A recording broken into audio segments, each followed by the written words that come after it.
Keisarin uudet vaatteet.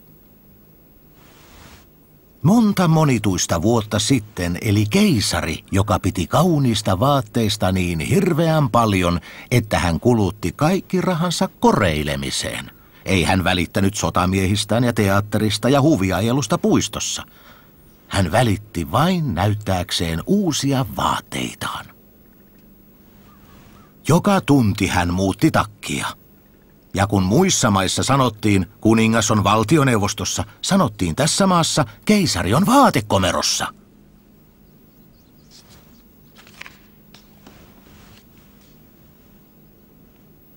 Suuressa kaupungissa, missä keisari asui, vietettiin iloista elämää. Joka päivä siellä kävi paljon vieraita. Ja eräänä päivänä ilmestyi 2 konnaa. He ilmoittivat olevansa kankureita ja kehuivat kutovansa mitä kauneinta kangasta.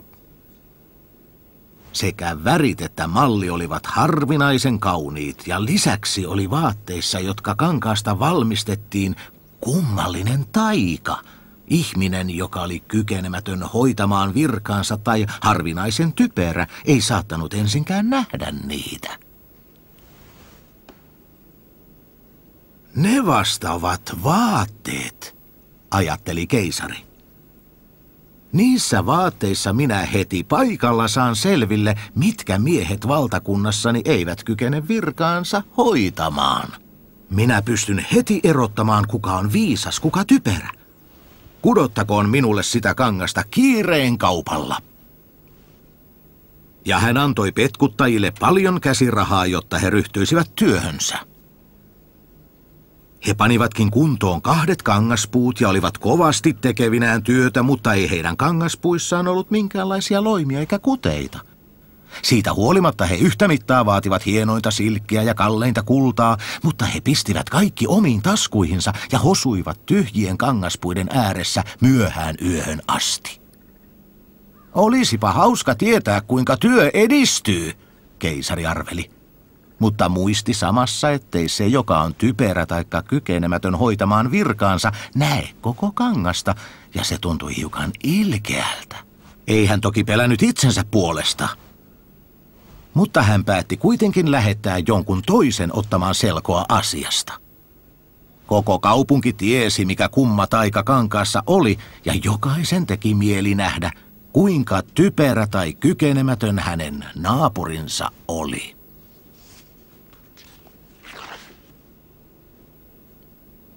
Minäpä lähetän vanhan kunnon ministerini kankurien luo, päätteli keisari.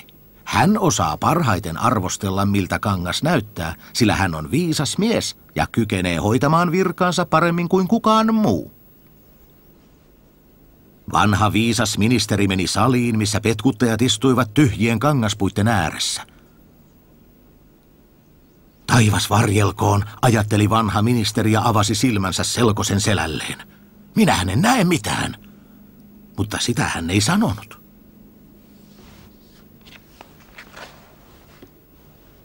Petkuttajat kehottivat häntä astumaan likemmäksi ja kysyivät, eivätkö malli ja värit olleet kauniit. Sitten he osoittelivat tyhjiä kangaspuita ja vanha ministeri Raukka avasi silmänsä entistä suuremmiksi, mutta ei nähnyt mitään, sillä kangaspuut olivat kuin olivatkin tyhjät.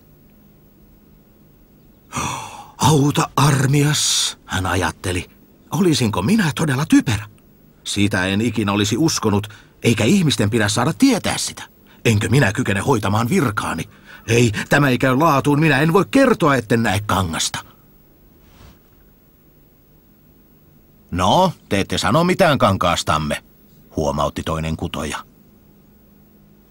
Oi, se on hyvin kaunista, erinomaisen kaunista, sanoi vanha ministeri ja tirkisteli tirkistelemistään silmälasiensa takaa. Oi, tätä mallia ja näitä värejä.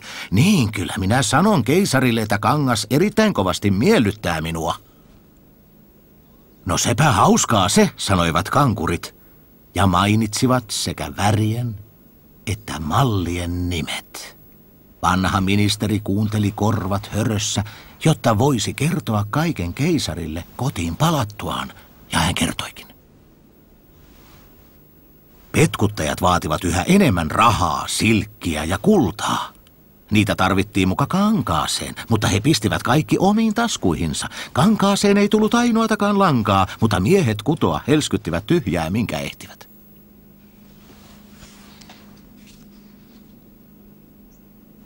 Pian keisari taas lähetti erään taitavan virkamiehen katsomaan, edistyikö työ ja joko kangas pian tulisi valmiiksi.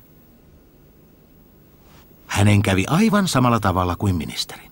Hän katseli katselemistaan, mutta ei hän mitään nähnyt, koska ei nähnyt kuin tyhjät kangaspuut. Eikö kangas ole kaunista? Kyselivät petkuttajat ja näyttelivät ja selittivät olemattoman mallin kauneutta. Typerä minä en ole, mietti mies. Olenko siis kykenemätön hoitamaan virkaani? Se puuttui, mutta siitä ei pidä olla tietävinään. Ja sitten hän yltyi kehumaan kangasta, jota hän ei nähnyt, ja vakuutti iloitsevansa värien ja mallin kauneudesta. Niin, kangas on todella erinomaisen kaunista, hän kertoi keisarille. Kaupungissa ei enää muusta puhuttu kuin tuosta mainiosta kankaasta. Jo teki keisarin itsensäkin mieli nähdä kangas niin kauan kuin se vielä oli kuteilla. Hän vei mukanaan joukon mainioita miehiä, muiden muassa ne taitavat virkamiehet, jotka aiemmin olivat käyneet tarkastamassa kankaan, ja läksi viekkaiden petkuttajien luo. Miehet kutoivat, minkä jaksoivat, mutta ilman loimia ja kuteita. Eikö se olekin erinomaista, sanoivat molemmat taitavat virkamiehet. Teidän majesteettinne suvaitsee vain katsella tätä mallia, näitä värejä, ja sitten he osoittelivat tyhjiä kangaspuita, sillä he luulivat, että toki muut näkivät kankaan. Mitä kummaa? Keisari ajatteli. Minähän en näe mitään. Onpa kauheaa. Olenko minä typerä? Enkö minä kelpaa keisariksi? Kovempi kolaus ei olisi voinut kohdata minua.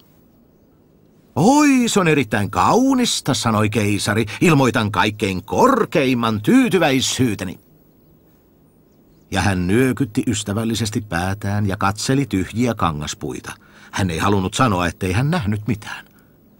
Koko hänen seurueensa katsoa tirkisteli, mutta ei nähnyt enempää kuin edellisetkään.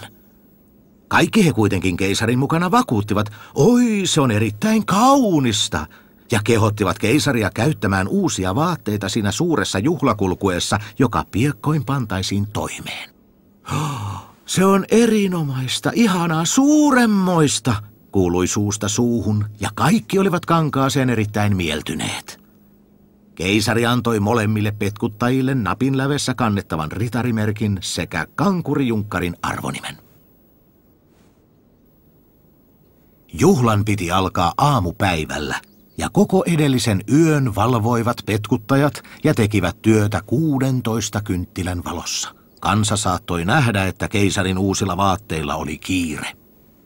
Kankurit olivat ottavinaan kankaan kangaspuilta, leikkelivät ilmaa suurilla saksilla, ompelivat neulalla, jonka silmässä ei ollut lankaa, ja sanoivat vihdoin, kas nyt vaatteet ovat valmiit.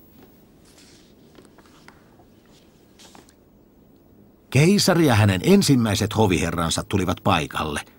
Petkuttajat nostivat toisen kätensä ilmaan ikään kuin jotakin esinettä pidellen ja sanoivat, kas, tässä housut, tässä takki, tässä viitta ja niin edespäin.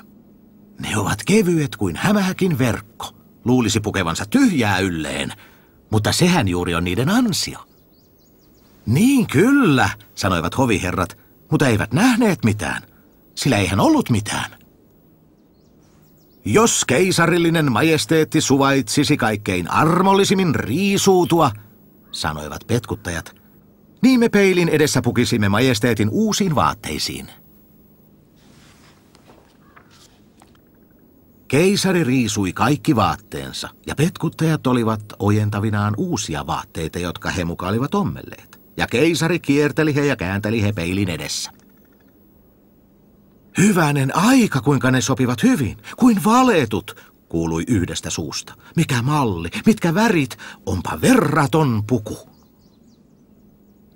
Kunniateltta, jota juhlakulkuessa kannetaan teidän majesteettinen pään päällä, on valmiina, ilmoitti juhlamenojen yliohjaaja. Niin, johan minä olen kunnossa, virkkoi keisari. Eivätkö ne nyt sovi hyvin? Ja hän käänsi he vielä kerran peilin edessä kuin ihaillakseen komeuttaan. Kamariherrat, joiden piti kantaa laahustinta, hapuilivat käsillään niin kuin olisivat nostaneet laahustinta lattiasta. He eivät uskaltaneet näyttää, etteivät nähneet mitään.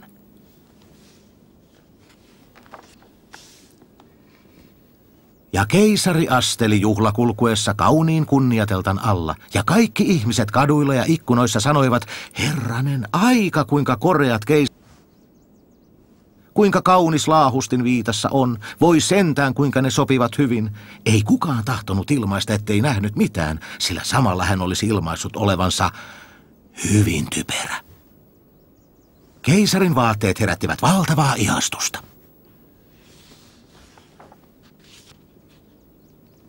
Mutta eihän hänellä ole vaatteita ensinkään, sanoi pieni lapsi.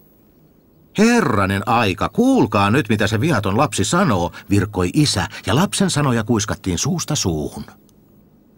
Hänellä ei ole vaatteita ensinkään, huusi vihdoin koko kansa.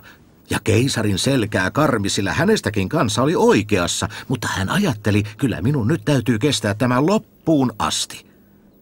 Ja kamariherrat kantoivat laahustinta, jota ei ensinkään ollut.